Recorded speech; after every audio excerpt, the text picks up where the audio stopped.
형님, 그때 궁금해하셨던 친구 데려왔습니다. 자, 인사드려. 아니 누구신데 뜬금없이. 아이, 고등학교 선배님이셔. 까마득한 후배 녀석이 얼른 인사드려. 예. 안녕하십니까 선배님. 듣자니 너가 학교 다닐 때 싸움 좀 했다면서. 예. 동네에서 조금 유명하긴 했죠. 너 내 말 잘 들으면 돈 좀 벌 수 있거든. 어때? 우리 조직 들어올 생각 있어? 조직이요? 돈을 벌 수 있게 해주겠다며 조직 가입을 권유하는 이 남성. 요즘 같은 시대에 무슨 조폭이야 하실 수도 있겠지만 놀랍게도 최근까지 새를 불린 한 조직폭력단체에서 실제 벌어졌던 일입니다. 고등학교 시절 일명 짱이라 불린 싸움꾼들이나 복싱, 유도 같은 투기 종목 선수들을 구슬려 조직에 가입시키며 새를 불려왔다고 하죠. 자, 다들 모였지? 예, 형님! 새로운 조직원도 들어왔으니까 우리 조직 강령 다시 한번 읊어보자. 하나, 선배님 말은 말은 곧 곧 법이다. 둘, 이탈자는 손가락을 자른다. 이건 좀. 누가 떠드나? 조용. 셋. 사업 관련 대화는 곧바로 삭제한다. 참 진의 별성, 진성파로 불린 이 조직은 서울 금천구와 경기 광명 등 서울 서남권 지역을 기반으로 활동을 벌여왔다 알려졌습니다. 이들은 단체로 흉기 훈련을 받고 위계 질서와 자체 강령까지 갖춘 정말 전형적인 영화 속 조폭 구조를 띠고 있었죠. 경찰은 진성파 조직원 39명을 검거해 행동대장 A씨 등 9명을 구속하고 해외로 잠적한 조직원 2명도 추적에 나섰습니다. 조폭 사건의 경우 폭력행위 등 처벌에 관한 법률에 따라 범죄단체 조직죄를 적용할 수 있습니다. 그런데 문제는 과거의 조폭과 달리 최근 등장한 이른바 MG 조직 같은 새로운 형태의 폭력단체에는 이 죄를 적용하는 게 쉽지 않다는 점인데요. 어떤 이유 때문일까요? 오늘 사건 엑스파일에서 이 문제 자세히 살펴보겠습니다.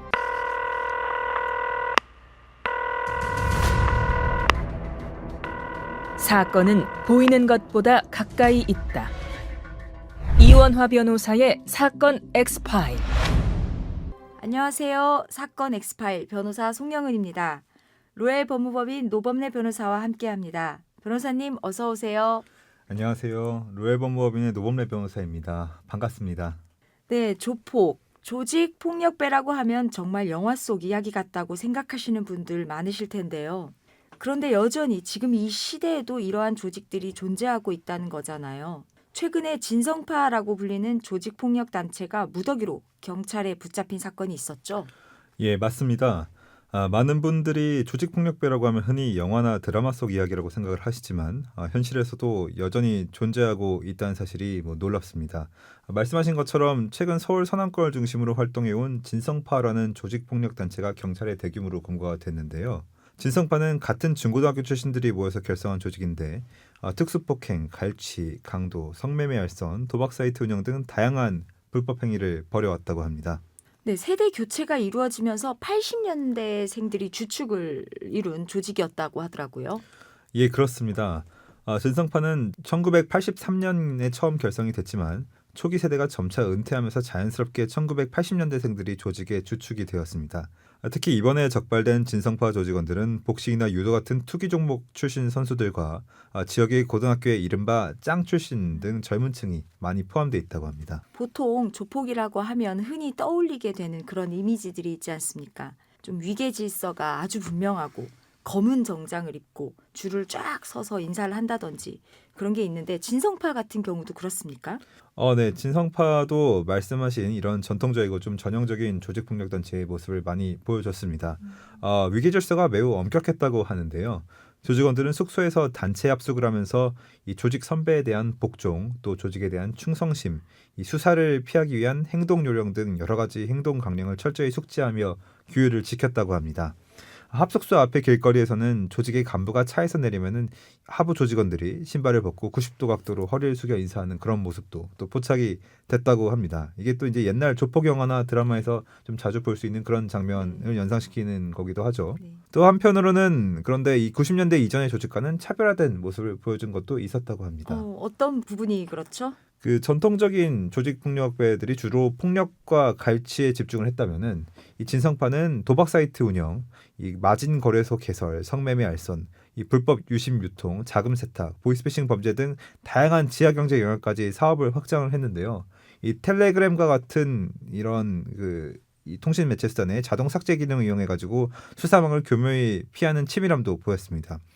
이렇게 디지털과 IT 기술을 활용해 조직의 범죄 수익 구조를 다각화했다라는 점이 예전의 전통적인 조직과는 좀 다른 차별화된 특징이라고 할 수가 있겠습니다. 시대에 맞게 적응을 한 셈이네요.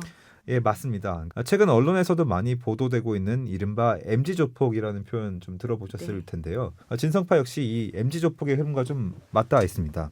예전처럼 조폭이라는 티를 내지 않는 경우들도 있고 지금은 오히려 외모나 말투만 봐서는 조직원인지도 알 수 없을 정도로 겉모습은 평범한 그런 모습을 보이는 것들이 이 MZ조폭의 그런 모습인데요. IT 업계 종사자처럼 위장을 하고 텔레그램 같은 플랫폼을 기반으로 디지털 범죄 수단을 활용하는 게 MZ 조폭의 특징이라고 합니다. 그러니까 과거처럼 이 좀 주먹 다짐 위주의 폭력보다는 이 온라인 도박 알선, 또 가상자산 마진 거래소 운영, 유심 대량 유통, 자금 세탁 같은 이런 디지털 기반 범죄 활동이 좀 집중이 되어 있는 거죠. 또 심지어 조직 합류 전에는 이 가상 면접처럼 테스트를 거치고 충성도나 기술 능력에 따라서 계급을 나누는 등 좀 굉장히 체계적으로 운영되는 경우도 있다고 합니다. 그런데 이 문제는 이렇게 조직이 디지털화되면서 수사기관 입장에서는 수사에 매우 까다로운 지점들이 좀 생길 수 있다는 겁니다. 네, 그랬을 것 같긴 합니다. 그럼 구체적으로 어떤 거죠? 지금 이른바 MZ 조직들이 저지른 행위는 예전처럼 대규모 폭력이나 공개적인 갈취가 아니라 소규모로 쪼개어진 불법 행위들이 흩어져서 좀 벌어지는 그런 방식이에요. 예를 들어서 한쪽에서는 도박 알선만 하고 다른 쪽에서는 유심만을 유통을 하거나 자금 세탁만을 담당하거나 그런 식입니다. 문제는 이런 각각의 행위들만 놓고 본다면은 기존의 이 조직 폭력 범죄에 적용되는 법리, 즉 형법상 범죄 단체 조직죄나 아니면은 폭력 행위 등 처벌에 관한 법률을 적용하기가 쉽지 않다는 겁니다.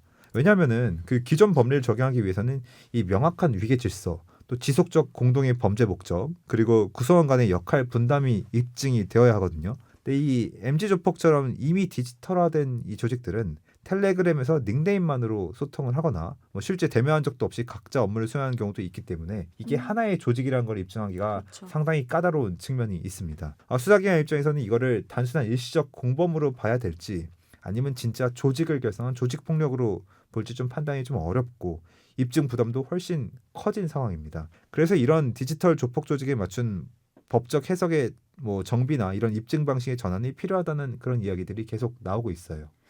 네, 그럼에도 불구하고 그러면 조폭 사건에서 굳이 범죄단체 조직죄를 적용하려는 이유가 분명히 있을 것 같습니다. 예를 들면 처벌 수위가 더 높아지던가 그런 게 있을 것 같은데 어떤가요? 예, 맞습니다. 이 수사기관에서 범죄단체 조직죄를 적용하려는 이유는 이 말씀 주신 것처럼 일단 처벌 수위에서 차이가 나기 때문입니다. 예를 들어서 도박 알선이나 이 불법 유심을 유통하고 자금 세탁을 하는 그런 범죄들은 각각 따로 처벌하면은 벌금형이나 집행유예에 그칠 수도 있겠죠. 그런데 만약 이것이 조직적으로 이루어진 범죄다. 다시 말해 범죄를 목적으로 결성된 단체에서 체계적으로 이루어진 범죄라 이런 것들이 입증이 되면은 범죄단체 조직죄로 가중처벌이 가능해집니다. 범죄단체 조직죄를 적용할 경우에는 단순 가담자라고 하더라도 최대 무기징역까지 선고가 가능하고 조직을 이끈 수개급 인물들은 굉장히 무겁게 형을 받게 되죠. 사실상 형량면에서는 일반 폭력죄나 도박죄와는 비교도 안 되게 좀 센 처벌이기 때문에 수사기관 입장에서는 이게 조직범죄다라는 것을 입증하려는 동기를 가지게 될 수가 있습니다. 또 하나 중요한 점은 이렇게 조직범죄로 입증이 되면은 단순 가담자나 또 주변 조력자들까지도 광범위하게 수사를 할 수 있는 그런 법적 기반이 생긴다는 점입니다. 그래서 실제로 수사기관이 조직범죄라는 점을 입증하려고 좀 하는 거고요. 근데 앞에서 말씀드린 것처럼 이러한 입증이 좀 갈수록 어려워지고 있어가지고 그만큼 전문성과 전략이 필요한 수사 영역이 되고 있습니다. 네, 그러면은 방금 전에 이야기를 나눴던 이번에 검거됐다는 진성파 같은 경우는 이 범죄단체 조직죄 적용이 어려울 수도 있습니까? 예, 진성파 같은 경우에도 범죄단체 조직죄가 적용이 쉽지 않을 수도 있습니다. 왜냐하면은 앞에서 말씀드린 것처럼 그 요즘 조직들은 예전처럼 이렇게 좀 명확한 위계 규정이나 지휘 계통이 딱 보이지 않은 경우들도 있거든요. 그래서 좀 옛날 조폭 같은 경우에는 영화처럼 행동대장, 뭐 중간 보스 이렇게 지시체계 이렇게 명확하게 있는데 진성파는 물론 이제 위계질서를 명확히 좀 하고 그런 내용들을 보여주기도 한 부분이 있었습니다만 또 한편으로는 실질적으로는 이게 좀 조직적인 수익 구조를 가진 집단이었고 또 온라인을 중심으로 범죄 수익을 창출했다는 점에서 이게 좀 전통적 조폭으로 볼 수가 있을까라는 의문을 가질 수도 있을 것 같습니다. 뭐 그럼에도 불구하고 수사기관에서는 이 조직의 창설 연역이라든지 뭐 실제 활동 내역, 뭐 이익분배 구조 등을 좀 촘촘히 분석해가지고 범죄단체 조직죄의 법리를 적용해볼 수도 있을 것 같고요. 근데 중요한 거는 또 이 수사기관이 이 적극적으로 범죄단체 조직죄를 적용하려는 이유가 단순히 처벌 수위 때문만은 또 아닌 부분이 있다는 겁니다. 또 다른 어떤 이유가 있는 겁니까? 이게 또 피해자의 보호와 구제 측면에서도 좀 효과적인 법적 수단이 될 수가 있기 네. 때문입니다. 만약에 범죄단체 조직죄가 적용이 되면은 이 개별 조직은 한두 명한테 책임을 묻는 게 아니라 조직 전체의 공모와 구조 자체를 이 문제를 삼을 수 있게 됩니다. 이렇게 되면은 범죄 수익을 환수하거나 피해자 배상 명령 등에서도 조직 차원의 책임을 물을 수가 있게 되는 거고 결과적으로 피해자 입장에서도 좀 실질적인 구제를 받을 가능성이 커지는 거죠. 실제로 2024년에 있었던 전세 사기 사건에서도 범죄단체 조직죄를 적용한 사례가 있었습니다. 당시 적발된 사례에 따르면은 이 조직원들은 2,700채에 달하는 소규모 주택들을 관리하면서 무려 372명으로부터 전세 보증금 약 305억 원을 편취한 것으로 알려져 있습니다. 당시 조직이 공인중개사 사무소를 여러 개 운영하면서 이 체계적인 조직 관리를 통해 가지고 전세 사기를 반복적으로 좀 저질렀던 거죠. 이게 단순한 그런 집단 사기가 아니라 명확한 역할 분담과 조직적 수익 분배 구조가 있었다는 것이 확인이 되면서 수사기관에서는 이를 조직 범죄를 판단해서 범죄단체 조직죄를 적용을 했습니다. 해당 사례에서는 전세 사기 피해자가 수백 명이 넘었고 또 피해 금액도 수백억이 넘어가는 단위였기 때문에 조직 전체의 책임을 물을 수 있는 대책이 필요했고 이 범죄단체 조직죄가 그 해답 중에 하나가 될 수가 있었던 겁니다. 요즘처럼 좀 디지털 기반 범죄나 집단적 사기 형태가 늘어나고 있는 상황에서는 범죄단체 조직죄의 적용이 단순한 가중처벌뿐만 아니라 피해 회복을 위한 실질적 법적 장치로도 활용될 수 있다라고 볼 수가 있겠습니다. 네, 앞서 진성파 이야기를 해봤습니다만 이번 사건이 특히 주목을 받은 게 서울에서 조직범죄 형태의 조폭이 검거된 게 무려 2004년 연합 새마을파 이후에 21년 만이라는 점 때문이기도 하거든요. 연합 새마을파는 어떤 조직이었던 거죠? 연합새마을파는 1999년 서울 송파구에서 결성된 폭력 조직으로 초기에는 강남 일대에서 주로 활동을 했다고 합니다. 특히 여러 기존 폭력 조직인 목포새마을파, 청계파, 무안파 등을 결합해서 연합체 성격을 띠며 조직 규모가 컸던 것이 특징입니다. 지난 2004년 검경 합동 수사로 인해 당시 연합새마을파의 두목급 조직원들이 대부분 구속되었는데 이번 진성파 검거로 21년 만에 서울에서 다시 큰 규모의 이 조직 범죄 단체가 존재한다는 게 드러난 거죠. 네, 그리고 앞서 MG 조폭 이야기를 잠시 해봤는데요. 요즘에는 유튜브에 본인들이 직접 영상을 만들어 올리기도 한다고 하더라고요. 혹시 변호사님 보신 적 있으십니까? 제가 영상을 직접 본 적은 없습니다만 요즘 이 MZ 조폭들이 SNS, 특히 유튜브나 인스타그램 같은 플랫폼들을 또 적극 활용하고 있다고 합니다.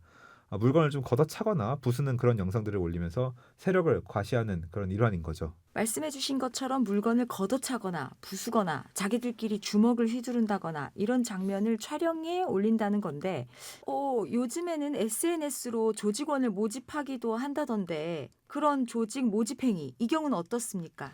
단순하게 신청이나 아니면 모임 홍보 정도라고 한다면은 법적으로는 처벌할 수 있는 근거가 부족할 수도 있지만 이 모집하는 과정에서 폭력이 같이 결부가 된다거나 범죄 행위를 선동하거나 공모 이런 정황들이 포착이 된다면은 그때는 법적 처벌이 가능해집니다. 특히 조직적인 범죄단체의 구성이나 운영을 위한 모집임이 확인이 되면은 수사기관은 이거를 범죄단체 조직죄의 증거로 활용할 수가 있을 것 같습니다. 사건 엑스파일 오늘 저희가 준비한 내용은 여기까지입니다. 끝곡으로 장기하와 얼굴들 풍문으로 들었소 들려드리면서 이 시간 마치겠습니다. 여러분은 모두 변호받아 마땅한 사람들입니다. 사건 엑스파일 여러분 고맙습니다.